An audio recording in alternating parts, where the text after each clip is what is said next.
Ikrar Sumpah Pemuda pada tanggal 28 Oktober 1928 adalah tonggak bersejarah penting bagi negara kita. Peristiwa ini menandai puncak kebangkitan nasional kita, yang menyatukan perbedaan-perbedaan yang beragam seperti etnis, bahasa, seni, budaya, dan agama. Semua bersatu dalam harmoni untuk berjuang menuju kemerdekaan bangsa kita. Sumpah Pemuda menjadi dasar kuat peran penting generasi muda, yang kemudian melanjutkan peristiwa-peristiwa bersejarah oleh generasi lebih muda. Mereka mengatasi hambatan dan menciptakan perubahan demi kemajuan Indonesia. Kongres Pemuda kedua, yang dengan keras menggemakan ikrar Sumpah Pemuda, bukanlah peristiwa yang terjadi dengan tiba-tiba. Kebangkitan nasional merobohkan primordial di Nusantara ini melalui perjuangan panjang melawan penjajahan. Ini dimulai dengan berdirinya berbagai organisasi nasional dan kepemudaan di awal abad ke-20. Pada tahun 1905, Haji Samanhudi mendirikan Serikat Dagang Islam di Solo, dengan tujuan memperkuat hubungan di antara pedagang Muslim pribumi di tengah perlakuan istimewa yang diberikan kepada pedagang asing oleh pemerintah kolonial Hindia Belanda.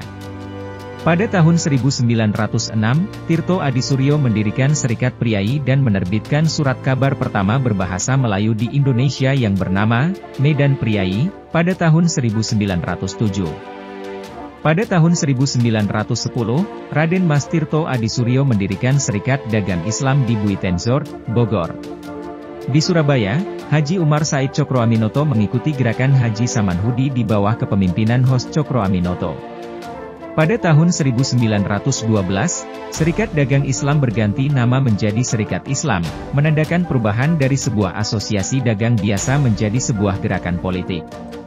Serikat Islam berkembang menjadi organisasi besar, dengan anggotanya menyebar hingga ke Maluku, Sumatera Barat, dan berbagai daerah lain di Indonesia. Pada Kongres tahun 1916 di Bandung, Serikat Islam mengusulkan gagasan untuk menyatukan seluruh penduduk Indonesia sebagai satu bangsa yang berdaulat. Pada Kongres tahun 1917, Serikat Islam menegaskan cita-cita membentuk pemerintahan sendiri. Pada periode yang sama, Perhimpunan Budi Utomo didirikan pada tanggal 20 Mei 1908 di Jakarta, atas inisiatif Dr. Sutomo, bersama beberapa mahasiswa kedokteran Stovia, berdasarkan gagasan Dr. Wahidin Sudirohusodo. Anggota perkumpulan ini pada awalnya dikhususkan untuk orang Jawa yang juga mahasiswa kedokteran Stovia. Perhimpunan Budi Utomo mencatatkan dirinya dalam sejarah sebagai organisasi pemuda pertama di Indonesia. Keberadaan Budi Utomo ini memotivasi munculnya organisasi pemuda kedaerahan lainnya di awal abad ke-20. Perubahan sosial di Nusantara ini tidak lain adalah konsekuensi dari arus zaman yang digerakkan oleh kebijakan politik Belanda atas nasib kaum pribumi di tanah jajahan mereka. Setelah berabad-abad dikuasai dan diperlakukan dengan berbagai kebijakan yang merugikan, kaum pribumi Nusantara terasa berada di posisi paling rendah yang tidak berperi kemanusiaan. Situasi ini memotivasi aktivis di Belanda untuk menulis laporan dan kritik keras terhadap pemerintahan mereka sendiri. Akhirnya, Ratu Wilhelmina berpidato dalam pembukaan parlemen di Belanda. Pidato itu secara garis besar menekankan bahwa pemerintah Belanda memiliki tanggung jawab moral terhadap penduduk Hindia Belanda. Pidato ini sangat dipengaruhi oleh pemikiran Conrad Theodor van Deventer, yang dikenal dengan istilah Trias van Deventer, yang juga disebut sebagai politik etis atau politik balas budi. Kebijakan ini mencakup irigasi, transmigrasi, dan pendidikan. Namun, pelaksanaan ketiga program ini ternyata beralih untuk kepentingan perkebunan Belanda dan perusahaan swasta. Pendidikan Barat juga dimanfaatkan untuk menghasilkan tenaga administrasi bagi perusahaan-perusahaan swasta dan pemerintahan Hindia Belanda. Dalam situasi seperti itu, ilmu pengetahuan terbukti menjadi pendorong peradaban. Pembukaan akses pendidikan bagi kaum pribumi menjadi pemicu bagi kebangkitan nasional rakyat Indonesia. J.H.A. Bendanon, yang saat itu menjabat sebagai Menteri Kebudayaan, Agama, dan Kerajinan, menjadi tokoh penting dalam keberhasilan program pendidikan bagi kaum pribumi. Sekolah tersebar cukup merata di beberapa wilayah penting Nusantara. Akses pendidikan tidak hanya diberikan kepada kaum priai yang ketika itu menjadi bagian dari pemerintah kolonial, melainkan juga kepada rakyat biasa, meskipun dengan kualitas dan fasilitas yang berbeda. Pendidikan Barat, yang membuka akses ke bahasa Eropa, terutama bahasa Belanda, membuka mata kaum pribumi. Anak-anak muda ini kemudian terpapar berbagai cabang ilmu pengetahuan dan peradaban baru yang bertentangan dengan kebijakan kolonialisme Hindia Belanda.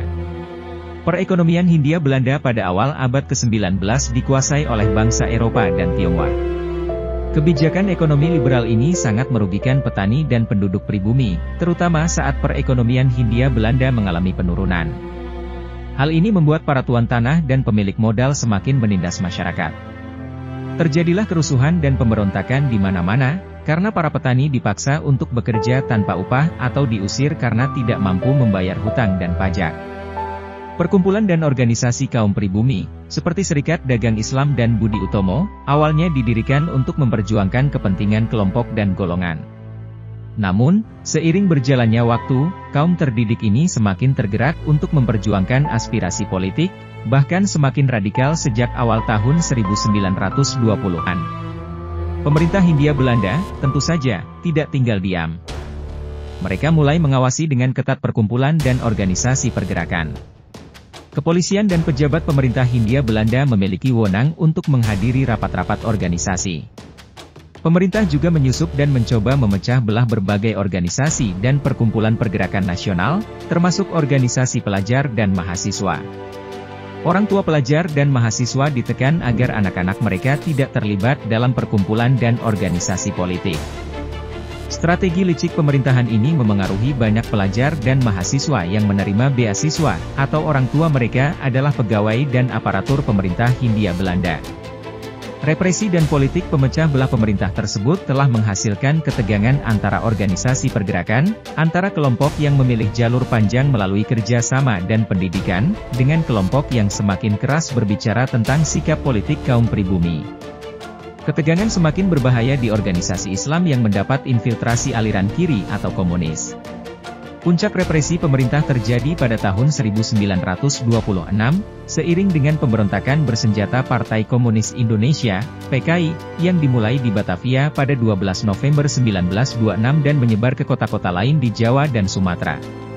Pemberontakan ini sejak awal telah menimbulkan perpecahan, bahkan di dalam PKI sendiri, terutama setelah pemerintah Hindia Belanda menghancurkan pemberontakan tersebut dan menangkap para aktivis politik nasional. Pemerintah kolonial Hindia Belanda semakin ketat dalam mengawasi perkumpulan dan organisasi pergerakan.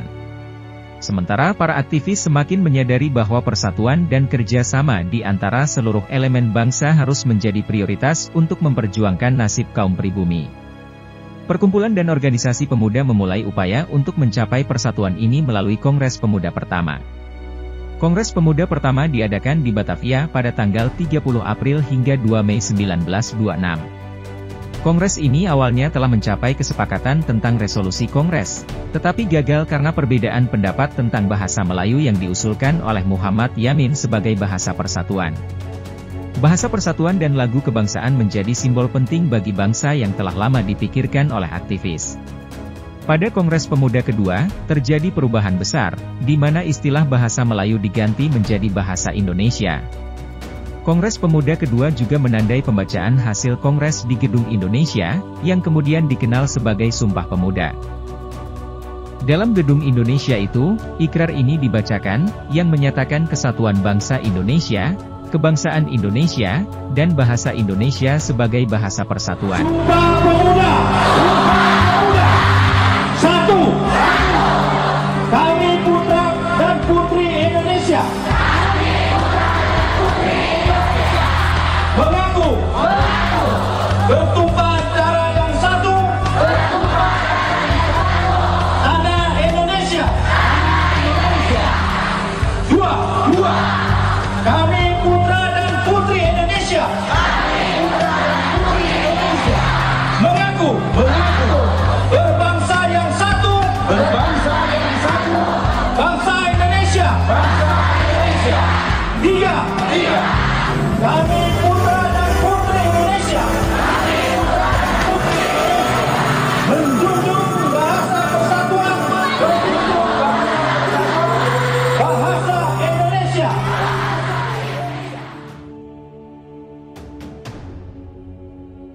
Kongres Pemuda kedua juga menjadi momen di mana lagu kebangsaan, Indonesia Raya, pertama kali berkumandang secara instrumentalia.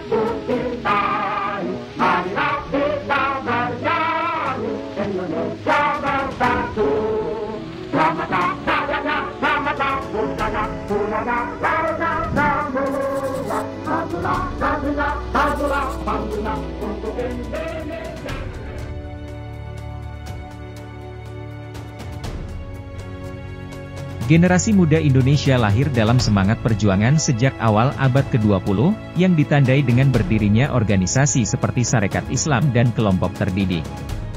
Mereka, dengan tekad dan semangat yang tinggi, menjadi pelaku utama dalam perjuangan bangsa ini, baik melalui perang bersenjata maupun diplomasi.